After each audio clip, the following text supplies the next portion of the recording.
India के Pahalgam attack में 26 लोग मारे गए, जिनका किसी भी टेरर या अटैक से दूर दूर तक कोई वास्ता नहीं था। लेकिन सोचने वाली बात यह है कि इस अटैक से टेररिस्ट का मोटो क्या रहा होगा।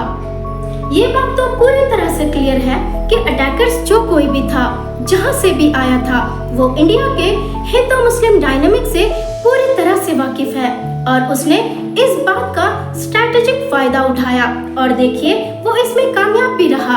अटैकर्स ने हिंदू टूरिस्टों को सिलेक्टिवली टारगेट किया, उनकी आईडी चेक की और कलमा पढ़ने को कहा। ये एक अटेम्प्ट था जो हिंदू मुस्लिम टेंशन को और ट्रिगर आउट करता है। दूसरा है जियोपॉलिटिकल चाउस क्रिएट करना। टीआरएफ और उसके हैंडलर्स इंडिया के नैरेटिव को चैलेंज करना चाहते थे। उनको दिखाना था कि कश्मीर अनस्टेबल है। ये एक मैसेज था कि इंडिया का कंट्रोल कश्मीर में वीक है और उसके इम्पैक्ट में ये हुआ कि इंडिया ने इंडस वाटर ट्रीटी सस्पेंड कर दिया। डिप्लोमेटिक टाइज और कट हुए और तो और क्रॉस बॉर्डर टेंशंस भी बढ़ी। तीसरा है टूरिज्म इकोनॉमी को बर्बाद करना। कश्मीर का इकोनॉमी टूरिज्म पर डिपेंड करता है। अटैकर्स चाहते थे कि बुकिंग कैंसिल हो, टूरिस्ट ना आए और लोकल इकोनॉमी कोलैप्स कर जाए।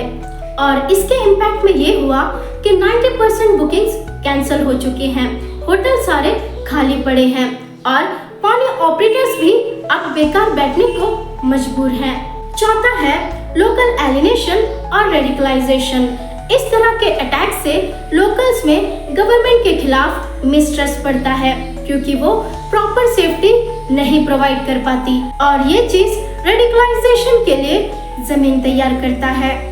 लोकल्स ने प्रोटेस्ट में कहा कि ये कश्मीरियत पर अटैक है, लेकिन गवर्नमेंट पर भी सिक्योरिटी लैप्स का इल्जाम लगाया।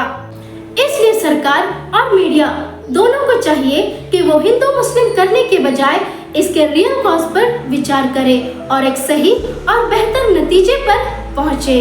सिर्फ कुछ लोगों के करने की सजा पूरी कम्युनिटी को ना दे और उनके बेहतरी के लिए काम करे, ना कि मौका मिलते ही अपना पॉलिटिक्स एजेंडा चमकाने की कोशिश करे। पांचवा है सिक्योरिटी फोर्सेस को डिस्ट्रैक्ट करना। हाई प्रोफाइल अटैक से फोर्सेस टूरिस्ट एरिया पर ज्यादा फोकस करती है, जिससे बॉर्डर एरिया पर इन्फिल्ट्रेशन आसान हो जाए। बरसारन अटैक के बाद फोर्सेस ने लॉकडाउन लगाए, कॉम्बिंग ऑप्स शुरू किए जो रिसोर्सेस को स्ट्रेच करता है। इससे बॉर्डर सर्विलेंस में गैप्स आते हैं और यही अटैकर्स के लिए एक अपॉर्चुनिटी बना। मतलब फोर्सेस का ध्यान बॉर्डर से हटाकर टूरिस्ट पर लगाना था। तो प्लीज समझने की कोशिश करें, पहलगाम हमला हमें और तोड़ने की कोशिश थी।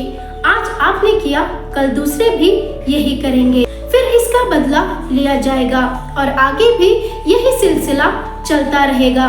और एक दिन आएगा जब पूरी इंसानियत तबाह और बर्बाद हो जाएगी, हम पिछड़ जाएंगे और किसी पिछड़े हुए देश को दोबारा गुलामी की जंजीरों में जकड़ने के लिए ज्यादा मेहनत नहीं लगेगी।